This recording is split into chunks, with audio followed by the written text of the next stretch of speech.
Hey everyone,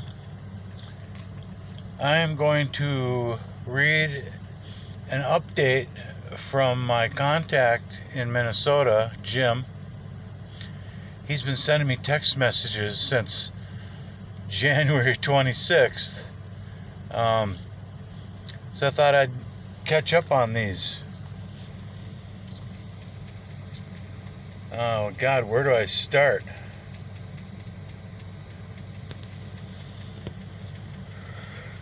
Wednesday, November 30th, 7:45 p.m. I think my lab met up with whatever she has been growling and chasing away the last few weeks. Almost every night. Her eyes are good. Just her eyebrow. Oh, her eyeball is good.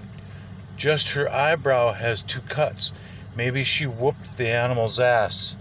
See what happens next week. Happy New Year.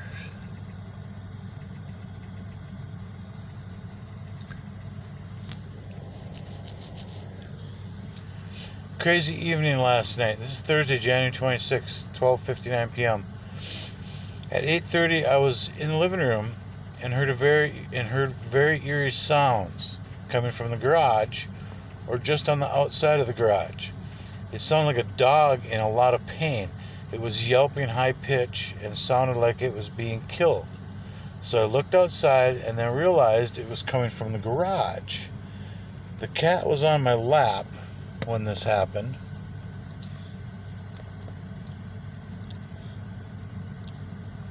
The cat's eyes were big with a lot of fear in his face, looking at the garage door. The door we used to get to the garage from inside the house. The cat was looking at me like, what the fuck is going on? This went on for about a minute. I went outside with a flashlight and looked around but found nothing. Our dog was good. She was in her doghouse. I know it was Bigfoot because I have heard similar sounds like this a few months ago, but that one sounded like a raccoon being killed. And that was Bigfoot also. Believe me, it took a while to go to sleep. I wish they would talk so I could understand them. I said, wow, man, they shouldn't be terrorizing you like that. Don't they know you want to be friends? He says, I think so. Even though it was eerie, I'm starting to think this is their language. I haven't visited them for a while. Maybe that's what they want. I will check it out tonight before dark in the woods and talk to them, see what happens. I said, good plan. They do have a language, but it's more like Chinese-type gibbering. Yes, exactly. This past fall, when I heard sounds they made, it sounded like a raccoon being killed. I think they were scratching the vehicles in the driveway. It was happening at home. Both vehicles were scratched, the same very long scratches. So I was outside by the car talking to them out loud, telling them they have to stop scratching the car. So I sort of chewed them out for doing this. A few seconds after I was done talking, they answered me from the woods with sounds of a raccoon. I said, yeah, you told me you scolded them about that. Yeah, I thought so. A week later, I sort of apologized to them just in case they didn't do it. I had to stay on the good side of them. Yeah, good idea. They'll tear your dog in half if you piss them off. People have reported that. I believe it. Always nice, no troubles. Monday, January 30th, 1:21 p.m. More crazy shit. This one, I have no idea what it was. It's off the charts. I was driving to work today at 6 a.m. I just went over the Mississippi River and something was on top of my car. I was going 55. There was nothing there when I left home. So at that speed, something came onto the top of my car. I could hear it up there. There were no sounds except for the weight of it that I could hear. I could tell that whatever is up there was having a hard time staying there. Then after 15 seconds, it slid off the roof onto the trunk and hit my antenna pretty hard. I didn't turn around to see what was there because whatever it was, I probably wouldn't see anything, I don't think. I don't think it was from this planet. Guessing it weighed 30 pounds or more because it pushed the top of the car roof down when it was struggling to stay on. I looked at the top of the car when I got to work and saw a few scratches in the frost on the top of the car. It was not a bird of any kind. It was too heavy. I think I should carry a gun or some weapon. If I see something on the road that is bizarre looking, I won't stop. I will run it over. This is nuts. Hey Jim, you're being targeted for some reason. This is what my answer was. I would carry 2 guns, one a cannon maybe, a stun gun too. I would not want to be you. If these kind of things ever happened to me, I would probably shit my pants and end up in the nut house. If you told anyone else about this story, they would think you're just making it up and crazy. I know you're telling the truth because you have nothing to gain by telling me these things. Be sure to put this one on your calendar. Then Jim says, right, I have told my wife, but just you. Yeah, I would be in the nut house. I have a feeling that something is going to happen. Please be careful. I don't know if a gun would do any good besides possibly scare it away. You need to carry a 50 cal and carry it on your side. Jim says, true, I have a really bright flashlight that I will carry on me in the car. Yeah, a gun is a good idea. That way I have something to defend myself, feel a little safer. When my wife came to work an hour later, I had her look from the car for something on the road, but nothing there. Monday, January 30th, 9 p.m. I was thinking that maybe both of us would end up in the nut house because if I tell the news what happened to me, they would think I'm crazy. Nut house for sure. But on the other side, if I was captured by these creatures, you would have to tell someone what happened to me, then you would be in the nut house. Keep me informed so I know what's going on, bro. Yep, I will. Nothing last night or this morning. I sort of got the creeps when I drove past that area today. My mission was locking the car doors and running anything over and not stopping till I get to work.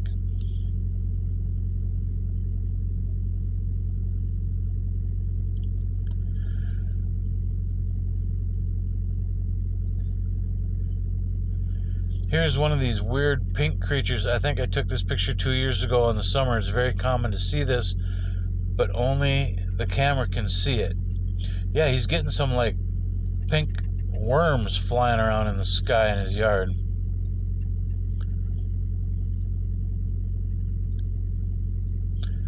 Tuesday, February 21st. More crazy shit.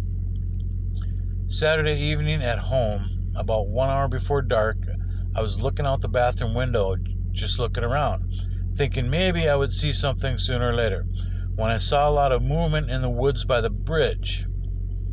Yeah, this bridge, he's got a huge oak tree next to this bridge, and it's healthy and alive, and the branch is about as big around as your thigh. One of the branches is hanging out over the bridge, and something broke that branch down, blocking the bridge for some reason. Thinking maybe I would see something sooner or later. When I saw a lot of movement in the woods by the bridge, this time it was on the right side of the river. It's odd of what I saw. It was like on a cartoon when they would drink an invisible potion, but this time I only saw movements. There was no body shapes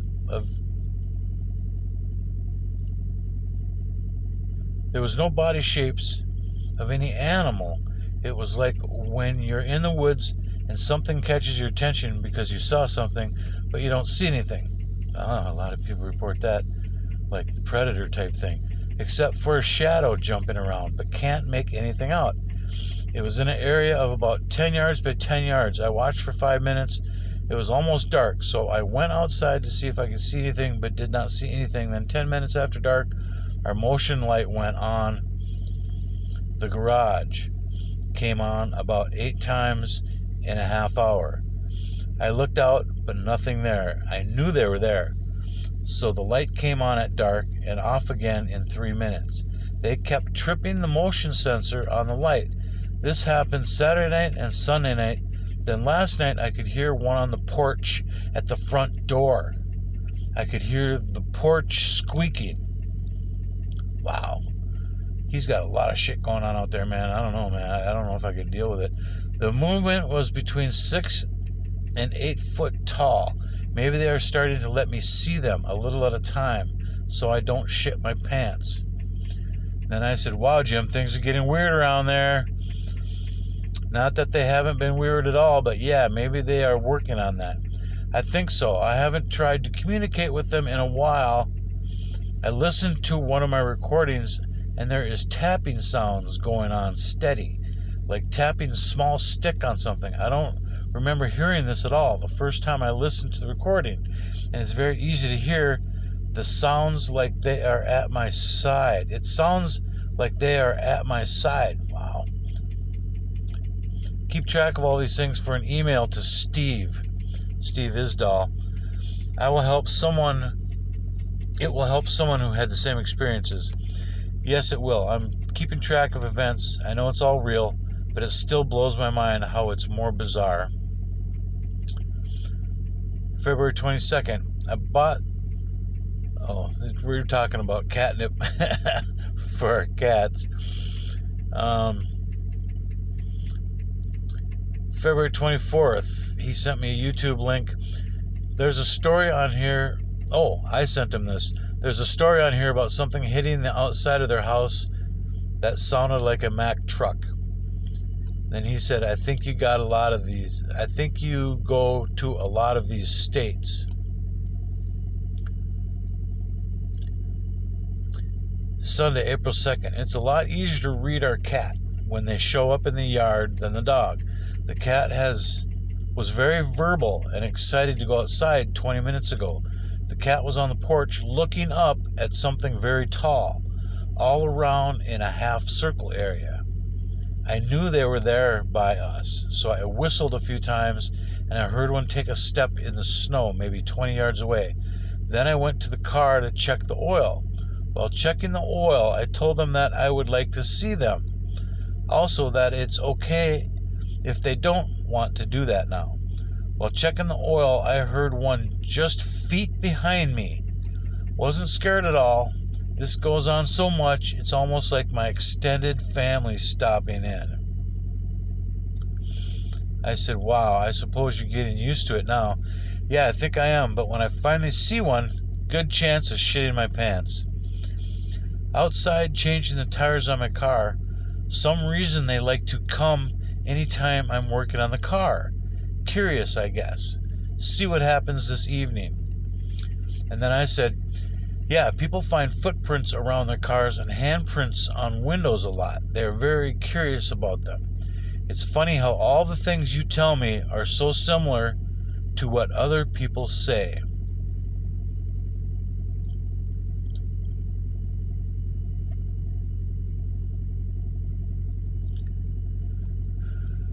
Oh yeah, man, this just goes on.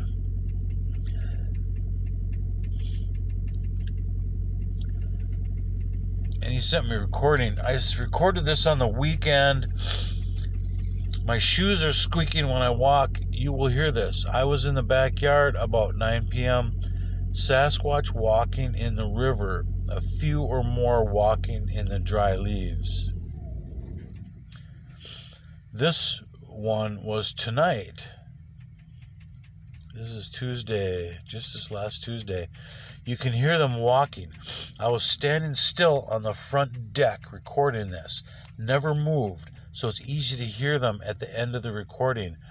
I asked them to do something so I know you're here. Then at one point, my wish was granted. One stepped on the deck alongside of me. I felt the deck move and felt the boards sink down a little bit. Kept my cool, or froze up. They are coming to the front porch area every night around 9 o'clock. I think I got the heebie-jeebies. Well, yeah, no shit, dude. Oh my God, dude, I said. Yeah, I just acted like I didn't notice it, but I did go in the house in less than 10 seconds. You can hear them walking in the water and dry leaves. Every time they show up after dark, I know right away, because the cat gets very hyper and vocal to go outside, almost like high on catnip, and goes to the door. Over 10 times this has happened. Then the cat will sit on the porch and look at them all around. The dog doesn't have any balls anymore, even though she's a female. I think they told her who is boss. Yeah, he told me that she was like, lay her head flat on the ground like she's being scolded or something, and wouldn't move and wouldn't come to him or nothing. And they had done that to her a few times, and he finally said, "You leave my dog alone. She's a good girl," and this and that, and then she hopped up and came over to him, and she was okay. But yeah, this crazy shit's going on with Jim, man. I can't believe it. I don't know how I'd handle it, I guess. I don't know. I might want to investigate further, get more answers, or I might move my ass out. I don't know. I don't know what I'd do in that situation. I guess I'd have to be there. Had to wait and see. But anyway, I'm all over the country. Everywhere I go, I see places that people mention in emails about their sightings and stuff like that. They're just everywhere. They're all over the country. People have even seen them in the suburbs. So, and then a lot of this predator type shimmering forms up in trees and walking here and there. So, yeah, that's what's going on with Jim. He's got a lot of balls for sticking around and putting up with it. So maybe there's a reason for it. Maybe he can get some answers for us. But you know, so far the mystery just deepens.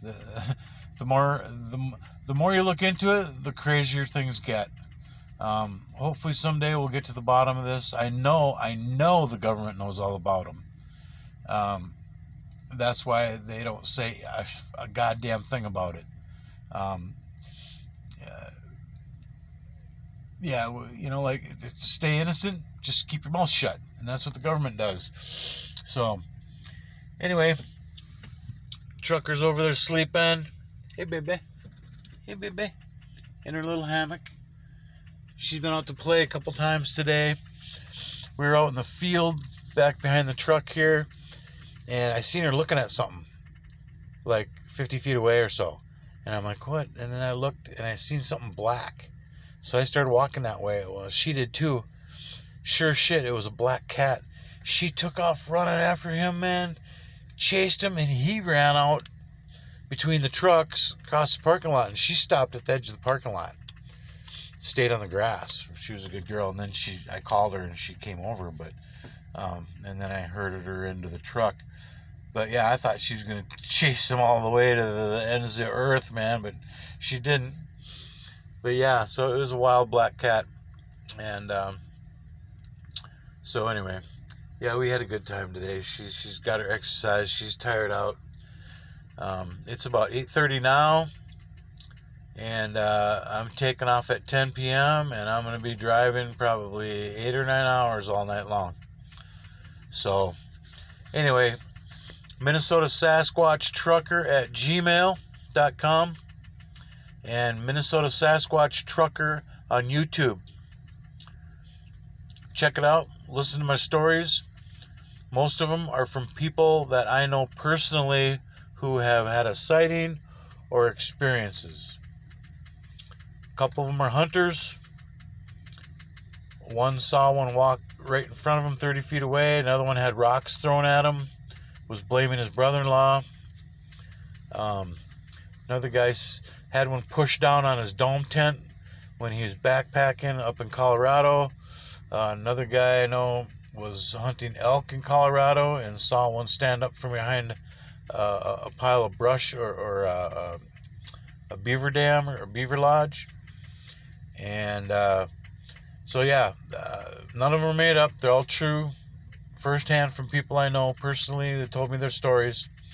And no reason to lie about this shit. And I'm going to keep talking about it. And someday, between all of us who are into this, we'll get some answers and get to the bottom of it and get the truth. Because the government sure in hell isn't going to do that for us, so we got to do it ourselves. Fuck the government. Keep on trucking.